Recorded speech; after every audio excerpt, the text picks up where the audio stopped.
Good morning! Tapos ka nang mag-umagahan? Ang bilis mo mag-umagahan na.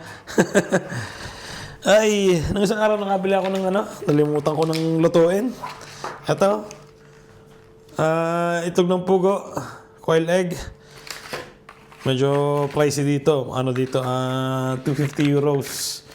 Bale, ano magkano yun? 60, 60, 120, 120, 150 euros. Ayan. Ilan yan? 4, 12 na itlog ng pugo. So, ayun, lulutuin ko ito mamaya. Masarap to. Merienda. Nilabas ko na kasi pag iniwan ko yun sa rep, malilimutan ko na naman yun. So, magahan na rin ako. Ito lang yung magahan namin, tinapay. Huwag munang heavy, no? Iwasan muna natin ang heavy. At mamaya, bagong taon, heavy. Heavy na naman yung mga kainin natin. Kaya, dito muna tayo sa mga, simple-simple lang, di ba? Tinapay. Yan. Ganda ng panahon, oh. 2 araw na yan, ganda ng panahon. Mga araw. So yun, kain muna ako. At good morning ulit sa inyo. Ang bait naman ito, nag-aayos ng kama niya. Samantala yung anak namin panganay, gigising, simula umaga hanggang gabi, gano'n na yung niya, gano'n yung tinulugan niya, nandun pa rin. Ito, parang gusto ng premyo eh. Ha? Gusto mo premyo? Ha? Alam ko ang premyo yan, maglalaro ng PlayStation buong araw. Di ba? Okay daw. Meron siyang mamaya practice ng basketball. Umpisa na. Kapakita ko pala yung regalo ko sa kanya na sapatos. Eh, Basti. Uy, balot na balot pa. Buksan mo. Hindi ko mabuksan eh, may hawak akong camera.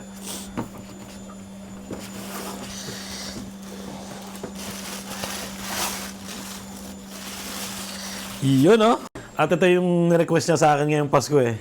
Ito daw yung gusto niyang sapatos.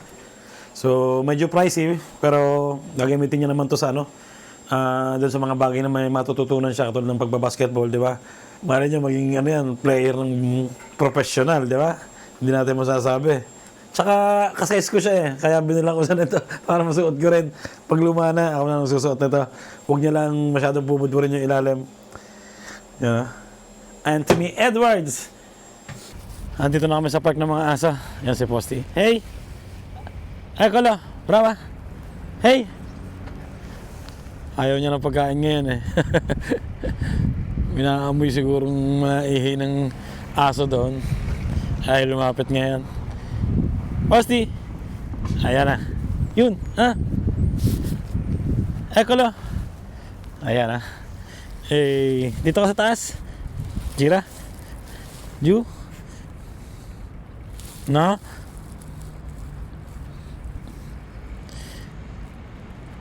No? Good girl. Game, go. Tuwan-tuwa eh. Oh, ang bilis na tinatakbo eh. Ay. Yan, bumili pala ako ng scratch and win. Tingnan natin kung mananalo tayo. Yun oh, yun oh. Excited eh. Hey! Go! Bye! Go! Nakatuwa siya pag tumatakbo sa damuhan eh. Parang parang kuneho eh. Okay lang niya pag tumatakbo siya ng gano'n, nagtatanggal siya ng, sabi nga, stress, di ba? Ayan bilis parang kuneho. Doon ka sa taas. Sopra. Hey, salta. Ayaw na. Dry yung labi ko. Medyo malamig ngayon. At ayun, scratch muna tayo. Tingnan natin kung mananalo ba tayo dito. Scratch muna tayo. As usual, pag pareho lang sa ilalim, eh tama, di ba? 32, 12, 13, 19, 38. Yun, tama ka agad. 5 euros.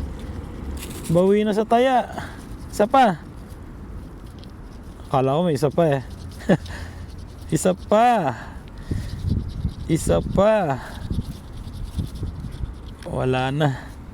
Pero meron na tayong 5 euros. Bawi na. Isa pa. Isa pa. Wala. 34. Wala. 44. Wala. 40. Walang 40. 38 ulit. Wala. 48. Wala. 31. Wala. 17. Walang kapareha sa taas. And last. At isa. No. Kala ko 38 ulit eh. Ayun, may tama lang tayo na 38. Ito 5 euros. Ayun lang yung magkaparehas. So mamaya ko na lang papalitan pag pauwi na kami ng Posti. Yung pauwi na kami ng bahay. Dito kami dati nakatira oh. Diyan sa 6th floor. Ako na unahan namin tinirahan ni Mrs. Kasama namin yung mama niya. So ayun, siguro mga tumagal kami dyan ng 2 taon. Hindi ko alam, mga 1 taon lang. Tapos lumipat kami ni Mrs. ng sarili namin na maliit lang, 1 kwarto lang. So, di ba, pag nagtsaga ka lang ng tsaga, katulad ngayon, tsaga kami ng tsaga, may bahay na kami, may sariling bahay na kami, di ba? Lalakad na kami pauwi. Dito kami sa damuhan, sa malawak na damuhan dito. Ilang beses ko nang gusto magpalipad ng drone. 4 na araw na yata. Buti hindi ko na dinala ngayon. Lakas ng hangin eh. Ilang araw ko nang gusto magpalipad ng drone dito. Pero palaging malakas yung hangin. Mukhang lili pa rin yung drone eh. Kasi isang beses na subukan ko sa Pilipinas, pinalipad ko ng sobrang lakas yung hangin. Nadala yung drone. Buti na lang lumanding siya sa kita namin. Hindi siya sumabit sa puno, ano? Pag sumabit sa puno, bye-bye drone na siguro. Sa gubat pumunta.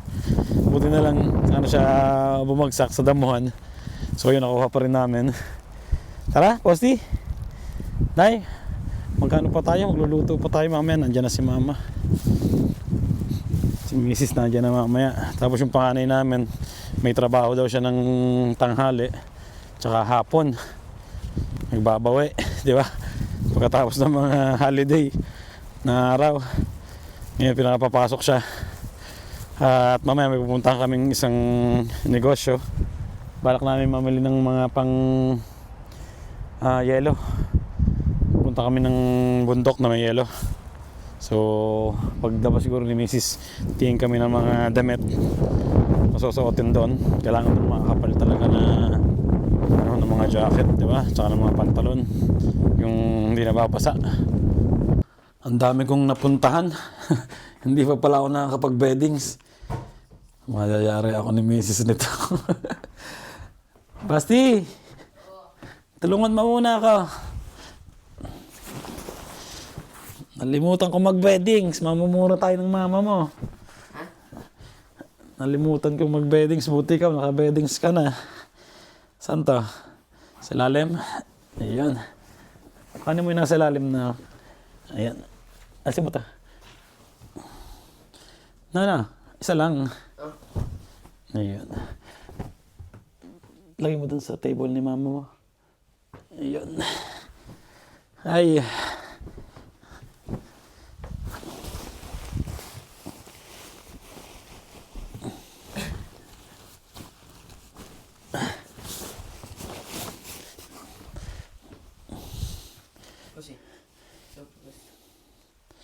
Ganito natin.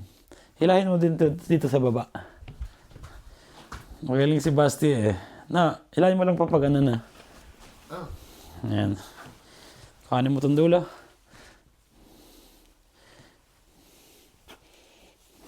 Yan. Okay na yan. Nataas-taas natin.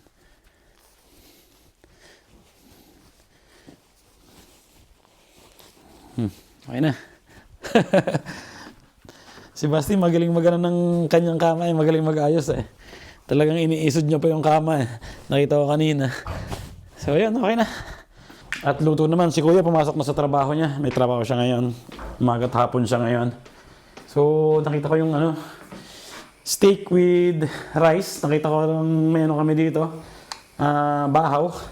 So ipa-fried rice ko. Na may oyster sauce tsaka toyo, di ba? Tapos steak, sarap nun. Let's go. May magandang balita na naman si Kuya. Galing ko lang sa grocery. Nabenta na yung pantalon ko. Yung binili ko sa ukay-ukay. Kaya lang, imbes na 20 kasi yung gusto kong ibenta.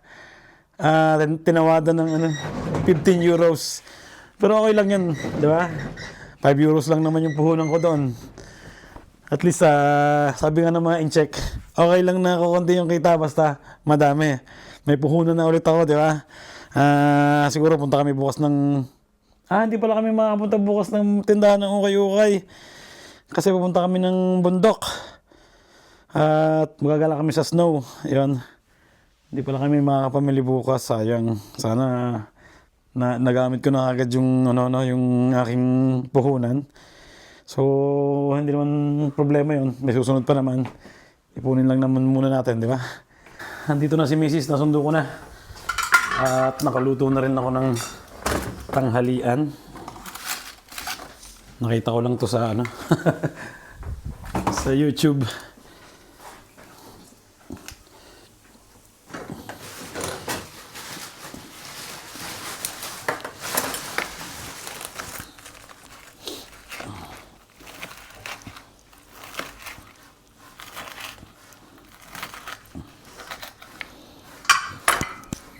Up. Ito kay Basti. Chicken to. Kasi baka hindi siya kumain ng baka.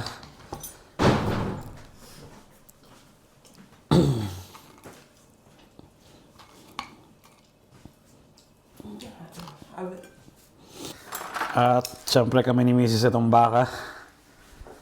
Teka, paano ko lalagay ito? Ayan. Patong muna natin dyan.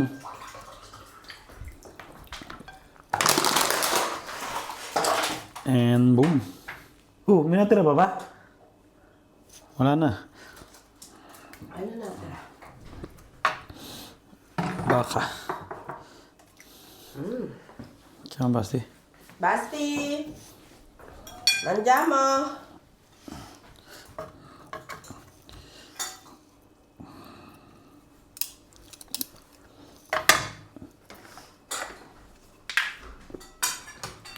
Ayun, ready na yung aming tanghalian. Steak na may rice. Thank you, Lord. Sarap po. Ang ginawa ko dun sa bahaw na kanin, sinangag ko, tapos nalagyan ko ng itlog na prito, green peas, carrots, onions, tsaka yung fresh onions. Siyempre, bumila ko ng steak. Itong steak na masarap. Tapos may tayo dito. Vegetable salad. Oh. Sarap. Ano ka sa trabaho? Malambot ang karne. Ang lambot. Niluto ko lang yan ng 2 minutes lang kada parte. Tama? Bon appetito! No, Rawan. Hi, ayun, nakatulog na kami sa bahay. Tingnan nyo naman. Anong oras na? Pa lang? 5 PM pa lang. Ang dilim na. Tayo nga, kinang kami ni Kuya. Pero may trabaho pa mamaya si Kuya sa restaurant nga. Yan, pupunta kami ng Decathlon para bumili ng mga pang snow. Pero kompleto na naman halos kami. Si Mrs. yung matagal na namin binili, hindi na kasi sa kanya. Sino pang kulang, Chi? Ikaw lang? Chi? Pambaba mo lang na? Yung pambaba lang ni Mrs. ang kulang.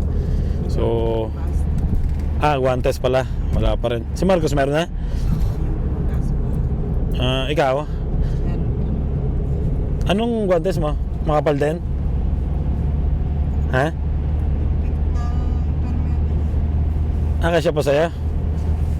Yun, may mga kompleto na rin pala. Halos ano lang, dalawang kulang, dalawang bagay. Isang pantalon ni Mrs. na pang snow, tsaka guantes ni Basti.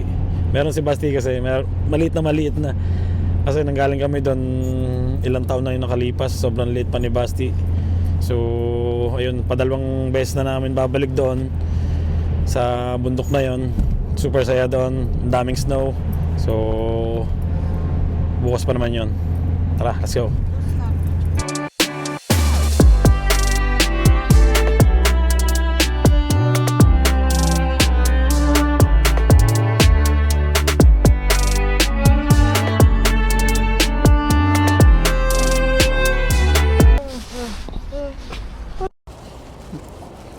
Antok ka pa rin? Ilang oras tinulog mo? Dalawa? Dito na kami sa Decathlon.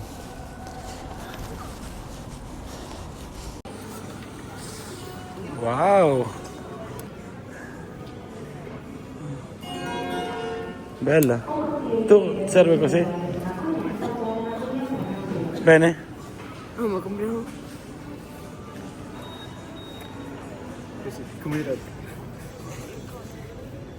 Yung may sapatos na? Extra. Ang liliit. Ito?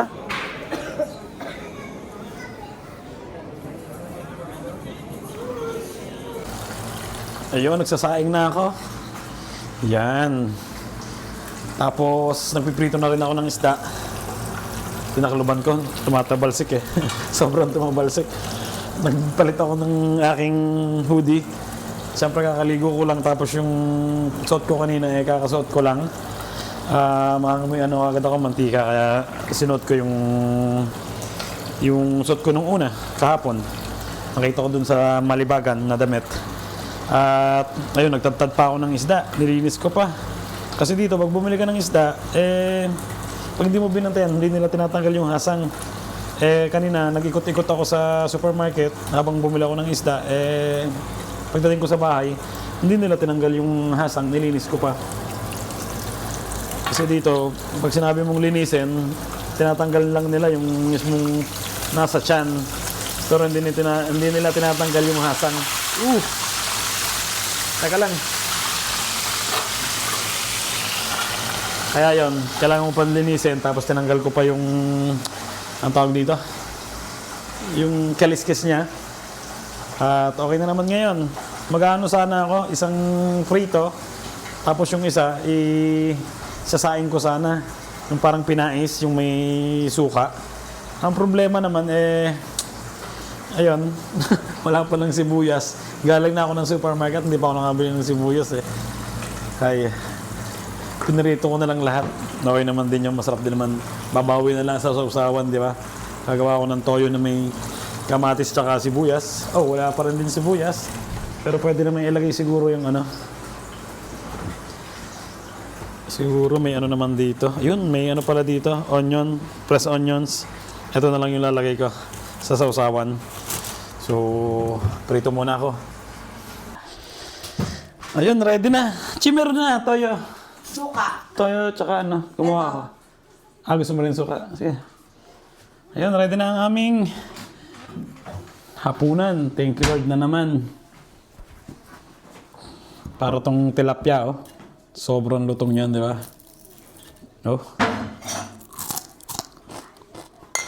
Makakain mo pati yung ano tinik eh. Talina. Bakit? Sumabit. Saan? Dini. Natapon pa yung sauce. Lagyan mo na lang ulit ng toyo. Natapon lahat eh. Ay, dito ko natapusin ang vlog namin ngayong araw na to. At ayun, kompleto yung mga gamitin namin bukas. At pahinga kami ng maaga ngayon para charge na charge kami bukas. At sigurado marami kaming gagawin doon. And ayun, sana nag-enjoy kayo. Ingat palagi. At God bless sa inyo. Ciao!